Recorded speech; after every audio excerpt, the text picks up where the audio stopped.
Thanks very much again, and thanks to all organizers and all the participants in this conference. I do appreciate the opportunity to speak a little bit about IFC approach. Closer? Yep. Can you hear now? Great. And I'm actually very happy that I'm participating in this session, since IFC has been mentioned already in the beginning. And maybe just before I start my presentation, I talk a little bit about IFC and about the organization I represent. We are the part of the World Bank Group. We are the bank that invests in the private sector companies around the world. Our mandate is invest in developing countries, invest in low-income countries, and also middle-income countries. We don't invest in developed markets. We don't invest in Western Europe, in US, in Canada. Our goal is to try to help countries to achieve their development objectives. We do work a lot in Africa, indeed. Africa is one of the poorest places on earth, as you know.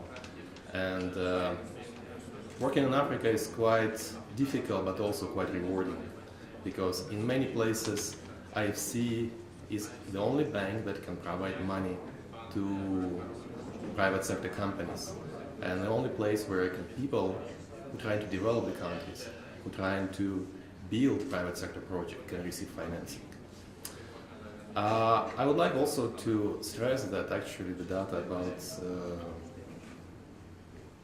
poverty levels in Africa is not necessarily correct, at least something that hasn't been mentioned today. The poverty did decrease a little bit. On the other hand, I don't think we can claim to our credit. There's a lot of other processes in play. We are just a little small drop in financing and the funding to this region. And what's the most rewarding for us is to work what we do believe very strongly. And I share the passion of many people in this room about sustainability of private sector investment, sustainability of mining. I do believe that sustainable mining is possible. And I have to say, I did see sustainable mines. I would like to believe that I kind of contributed as a part of the IEC team developing those mines. We are very selective with our clients on many different reasons. And one of them, and maybe the most important for us, is environmental, social sustainability of the proposed investments. I'm one of the about 100 environmental social specialists working in IFC, and we have a very broad mandate. A lot of people, by the way, in our team coming from the NGOs, coming from the working for the environmental protection groups and the social protection groups. And we have a power to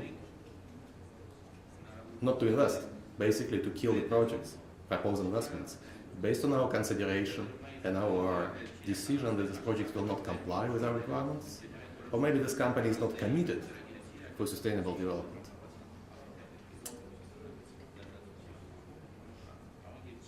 So let me just go to my presentation and to talk a little bit about the process, how we're trying to achieve our objectives.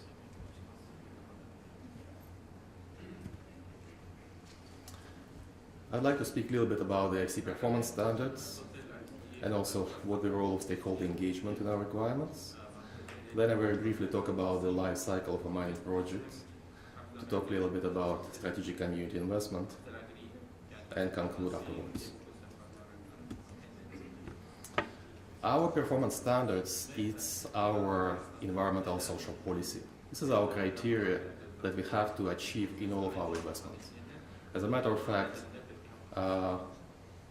they have to be complied by all of our clients. And this is something we consider very carefully before we engage with any proposed projects. As you can see, the performance standard 1 is talking about assessment and management of environmental, social risks and impacts. The requirement for all of our clients to understand very clearly what are the potential environmental, social impacts of their proposed projects and how they're going to mitigate those impacts. How they're going to make sure that environmental impact will be minimized, the social impacts on negative side is going to be minimized, and on positive side they're maximized.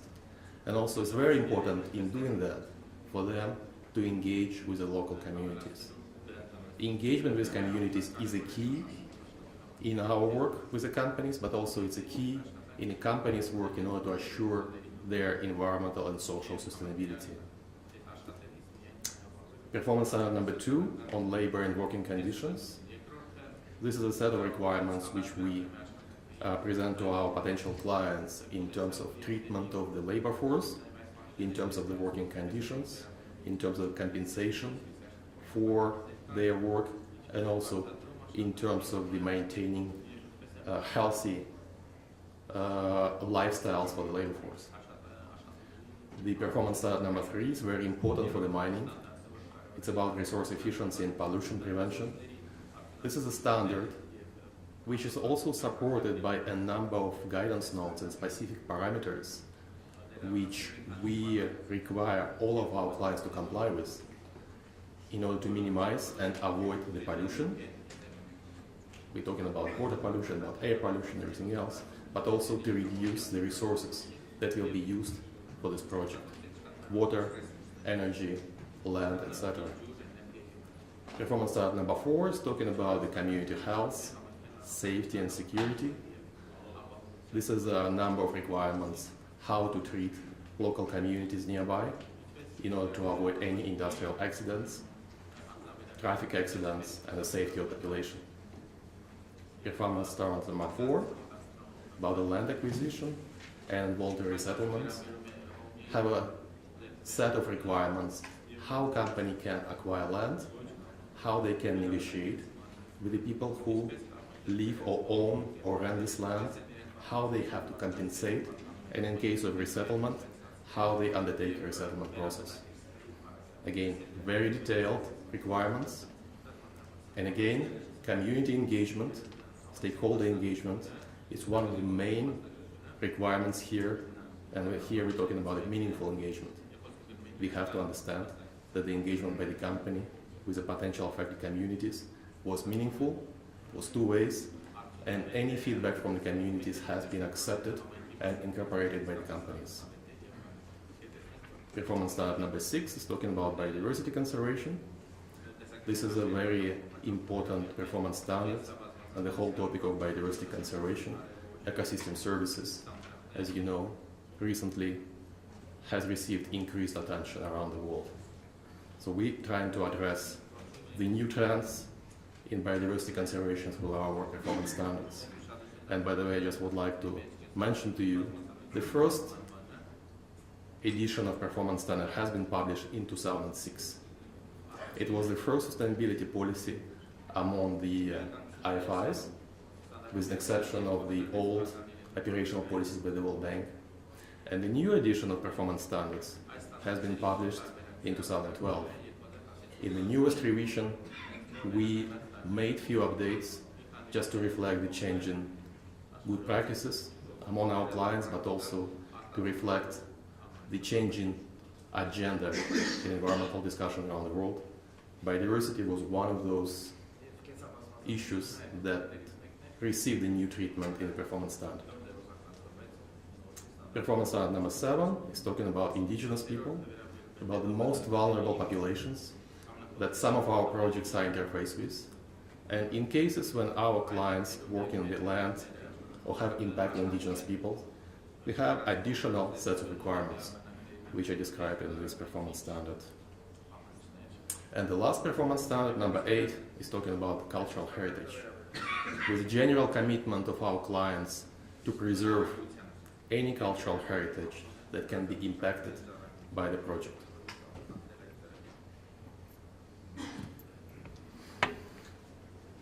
The performance standards are a principle-based approach. It's not a licensing approach. Unlike the government agencies or environmental regulators, we never provide any licensing or certification based on the compliance. But these are principles that has to be complied with, and we do expect that objectives is going to be achieved, and this is again prerequisite for our investment potential clients. The performance standards are less prescriptive than legal traditions in many countries. They're not structured as environmental regulation, they're structured as the kind of principles and commitments by the companies. Client commitment and capacity is one of the things that we consider very seriously when we engage with potential clients. They have to provide us not only the commitments to comply, but also evidence how they're going to do it, including the capacity, including the resources they commit to allocate in order to comply with performance standards, and also, very importantly, the qualified staff that will be doing environmental social work by the client. In cases when our potential projects do not comply at current moment with the performance standards, we develop environmental social action plans which are becoming legal commitment by the company and the condition of our investment. We're trying to analyze very carefully every project and trying to see what are the gaps of performance standards, with the requirements that we expect from everybody, from all of our clients. So all the gaps are listed and becoming part of the legal documentation.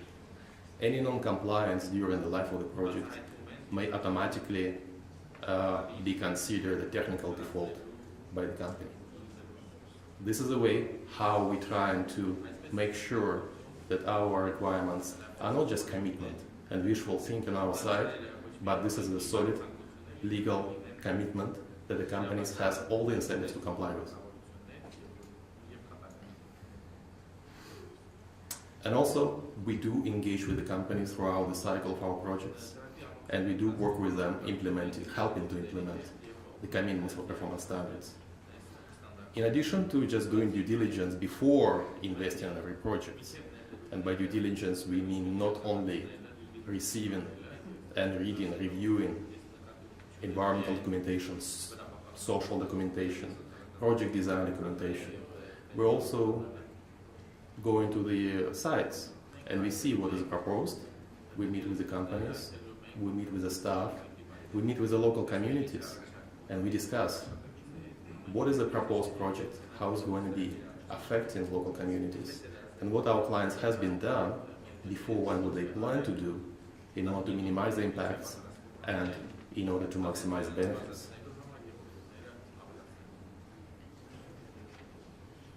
As I mentioned already, project compliance with performance standards is a condition of our investments. Now I'd like to talk a little bit about the stakeholder engagement. It's a very essential part of the performance standards. As a matter of fact, stakeholder engagement, I think, referred to in all of our performance standards. All of the commitments that we require from the company, they have to be discussed with the local communities, and whatever plans, mitigation the company is developing, they really have to understand how it will impact communities. And the selection of those methodologies really depends on the community's expectations and community's wishes. Again, we're talking about a meaningful engagement, not just the information disclosure to the communities, but also to listen to them and understanding where the sensitivity is coming from and trying to change the design of the projects to satisfy the local communities. Stakeholder engagement should be undertaken on all stages of project preparation. In mining, as you know, it's different stages of the process.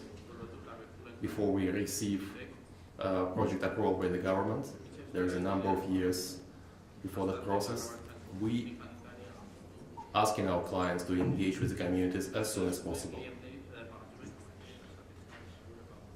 As I mentioned, it's also part of the environmental social impact assessment.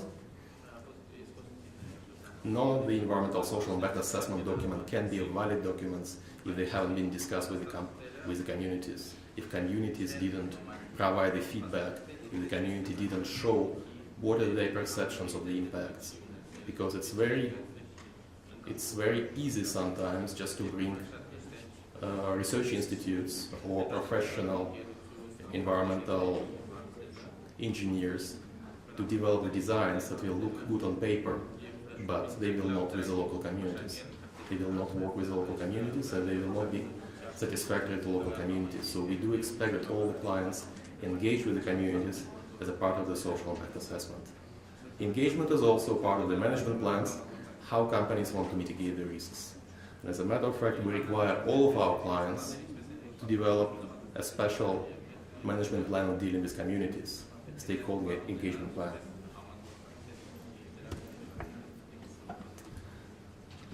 Now I'll talk a little bit about the life cycle of mining projects. And probably for this audience, second day of this conference, not so interesting and important, but just to remind you that the life cycle of the project has several different stages, which can take quite a number of years, starting with mineral exploration, deposit evaluation, mine planning, mine construction operation, mine closure. And the most important message for us that stakeholder engagement has to be undertaken in all stages of life of the mine. Just to remind you that the likelihood of the operating mine is very small. From the very large number of potential prospects, explored and defined mines, very small number of mines actually start operation. And in terms of the different engagement methodologies and different stages of the process, different phase of the mine life, you can see here I just very briefly described the most important elements. Again, emphasizing that stakeholder engagement has to be undertaken from the very early stages to the very late stages, on and after the mine closure. And of course it has to be commensurate to these impacts, but the idea is that the people around the mine site has to be consulted.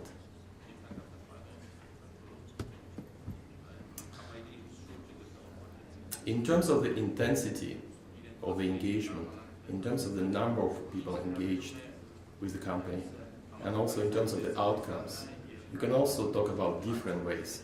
We always encourage our companies, our potential clients, to achieve very productive and very effective involvement by local communities, partnering with them and empowering them.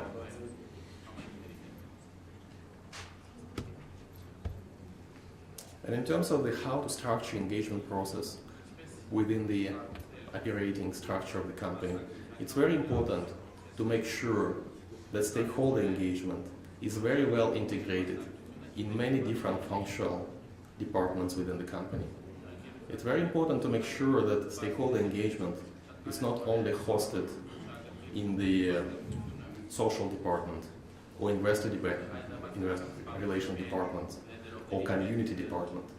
It's very important to make sure that official company's commitment for engagement and the processes, how they manage it, well understood, and also integrate all of the different departments in the company. Like for example, you can see on this slide, human resources, environmental social management, engineering logistics, land acquisition, procurement, security, contractors, community liaison. With the absence of this integration, the stakeholder engagement process will not be meaningful, will not be effective. As a matter of fact, it will not be sufficient for compliance with performance standards. Now I'll talk a little bit about strategic community investments. I often been asked the question, how much mining companies have to invest? What is a good international practice? How much money they have to spend in their communities? And the answer is, there is no answer. It all depends on the particular situation of the company, situation of the community, agreements with the community, agreements with the government. On this slide you can see some of the numbers that show the range of the proportion of the investment as a percentage of the pre-tax profit of the companies. And as you can see, in this particular sample of the companies, which represents mostly the majors, it ranges from less than 1% up to almost 14%.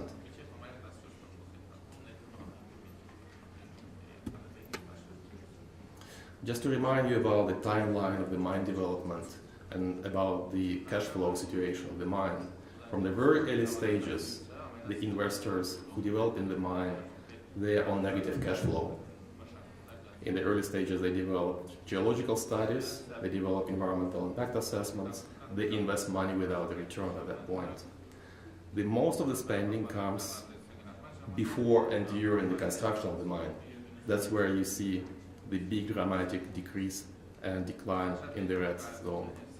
And then after the construction and the start of operation, we have a positive cash flow. That's how the companies and investors recoup their investments. The most important for us in terms of the strategic community investment, to make sure that these investments starting much earlier than the time when the company start to recoup their investment.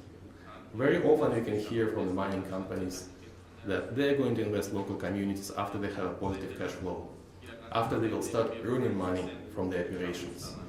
In these cases, our position, this is not acceptable. The companies has to work, engage with the communities, and also to start community investment much earlier, even when they don't have any profits. This is a prerequisite for effective and sustainable engagement with local communities, and this is a prerequisite for sustainable social investment. On this slide, you just have few different channels how local benefit can be enhanced. And I just named the channels, which are the jobs, which is the most direct and most visible to local communities benefit sharing mechanism. In all the communities around the mine that I visited in my career in IFC, and I can speak for probably dozens of the projects, there was no single instance where local communities didn't want to have a jobs in mind. This is something that the most immediate for the local communities, the most immediate benefits that they can receive from the company. And it's not only related to the employment and the salaries, but also, very importantly, it's a skills training. This is how the communities can increase their skills level that can be transferable to other operations. That's how many people can actually improve their chances to improve their well-being, improve their economic situation. In addition to this, supply chain development, procurement, when the mining companies can contribute to the local communities by creating suppliers of the materials, services from local communities. There's also community projects. Projects to be implemented jointly with communities and financed by the companies. Project infrastructure and the revenue sharing. Something that the companies usually do as a part of the licenses agreement when they sign the social agreements or benefit sharing agreements with the local communities and finance part of the local community spending on the essential needs for them. It's very important to make sure that any community projects or project infrastructure that are being contributed by the company being accepted and relevant to the community need. And here again, we're talking about the importance of stakeholder engagement, the discussions with the community about what is needed, and the decisions of the company based not on the company's understanding of the people's needs, but actually people expressing their needs through the participatory processes. Community investment strategy is not a one-time decision. Situation change with the communities, situation change with the environment around the communities, with the local regulations, with economic development, and that's the reason why community investment strategy has to be a living document. Also, some of the investment can fail, some of the communities can change their minds. This has to be carefully evaluated and can feed into the development of the new strategies, continuously improving and also evaluating the results. We usually suggest to our clients to develop so-called community development plans, which is a management plan for having very formal, but also at the same time very understandable to companies' management system, how to invest with communities, how to prioritize different projects, how to discuss it with the communities, and how to make internal management decisions, business decisions, considering communities' need. And this is the scheme that shows the ideal situation to which we're trying to bring all of our investment projects, to make our clients to develop shared value for the communities, the government, and the company, which will support strategic business objectives of the companies, which will satisfy the high priority for the local communities, but also which will be consistent with the development priorities of the local government. Again, the only way to achieve this is to have a stakeholder engagement, meaningful, continuous, and ongoing with the affected communities and with the government.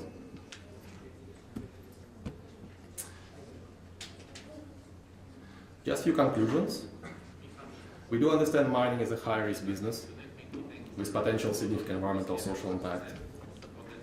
But at the same time, mining is an important economic development tool for the country and communities. It has to be wisely, that's sure. Mining projects must effectively assess and mitigate all environmental social risks. This is a requirement, and yes, this is possible. IFC performance standards are the industry-wide good practice for mitigating environmental social risks. You heard yesterday that so-called equator principles, which are shared by many financial institutions, has its roots into IFC performance standards. But as a matter of fact, the performance standards itself go much beyond the projects that we finance. It's becoming good industry practice. Many companies just choose to evaluate their compliance with performance standards and to commit to comply with them, even without seeking IFC investment. Stakeholder engagement is an essential part of mitigating environmental social risks and creating community benefits. Again, stakeholder engagement has to be meaningful, has to be continuous. Community investments have to be strategic in developing a multi-stakeholder participatory manner. And relationships and communication is the key. This is the only way to create the trust between the communities, between the companies, and between the governments, and also from other stakeholder groups such as environmental NGOs. I think trust is very important, and I think part of the reason for us getting here in this conference all together is trying to establish this trust between different players in the industry, between different involved and concerned groups, including the government, including the international financial institutions, including the investors, and including the companies. Just before I finish, I also would like to present these two websites. This is the resources by IFC, some of the good practices, some of the publications that we developed on different issues related to the mining, to the communities, sustainability. They're all downloadable and they're all free. So for those people who are interested, I just encourage you to remember these websites and look up information that you might find very helpful. Thank you.